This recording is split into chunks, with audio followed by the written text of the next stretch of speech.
we're all trying to sort through what we actually think is politically practical, meaning what's actually going to get through in Washington. What do you actually think we're going to see, given the debate that we're having? Yeah, I think Eamon made some really good points, which is that now that the marker is down of that $1 trillion on the Republican side, you've sort of created the environment now between the trillion and the 3.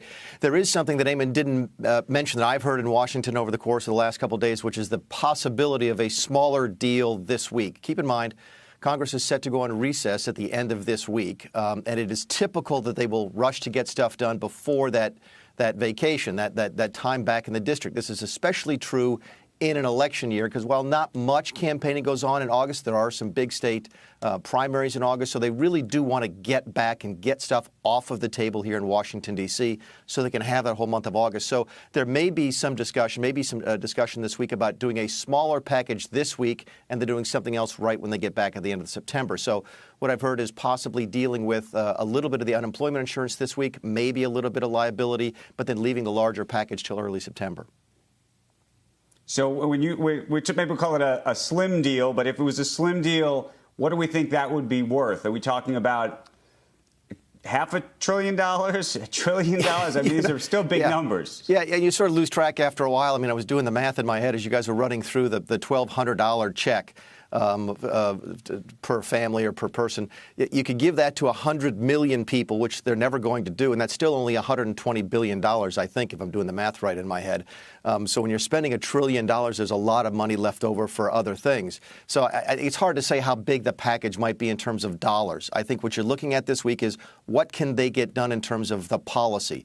Everyone is focused on that extra bonus unemployment insurance that Eamon mentioned. Keep in mind, the underlying unemployment insurance is not going away. This is on top of that. There's a federal kicker on top of that. But everyone is paying attention to that because it either runs out this week or last weekend, depending on how you want to count and depending on how folks get their checks. So that's sort of getting a lot of attention this week. It wouldn't surprise me if there's some discussion, at least, about that slimmer deal focused on that, focusing on the policy as opposed to how much money it's actually worth. Hey, Mick, in certain, I guess, rooms and places, you've got like the Wall Street Journal editorial board and some of its members, Kimberly Strassel, for example, they're just kind of rolling their eyes at this whole process. They think that Republicans and Mnuchin and the administration have been played by the Democrats. And I mean, this is an unprecedented time that we're in right now, but we spent a lot already, and she actually thinks that Pelosi softens them up with the $3 trillion, and then they feel like they're holding the line with $1.5 trillion when they come about. This is a lot of money we're spending. Is it absolutely essential to deal with this? Yeah, it's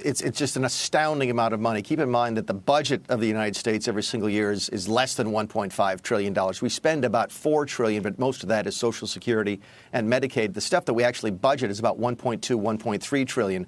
So you're talking about, even on the smaller scale right here of what the Republicans are talking about, something that equals a year's worth of discretionary spending in the United States. I don't think that Mnuchin is getting played, and I'll tell you why. I've spent a lot of time in back rooms with Steven. He's a very capable negotiator. I do not believe, I've seen him negotiate with Pelosi, with Schumer beforehand. I do not believe that there's any chance he's actually getting played or getting manipulated here. What you're seeing is this is how Washington reacts. This is where the center of gravity in Washington is. You've got a recession going into election year, and spending money is sort of the default setting. Buying votes, just going back and saying they're doing something. That's what they want to say when they go back and campaign. We're doing something. We care about you. We spent this much money.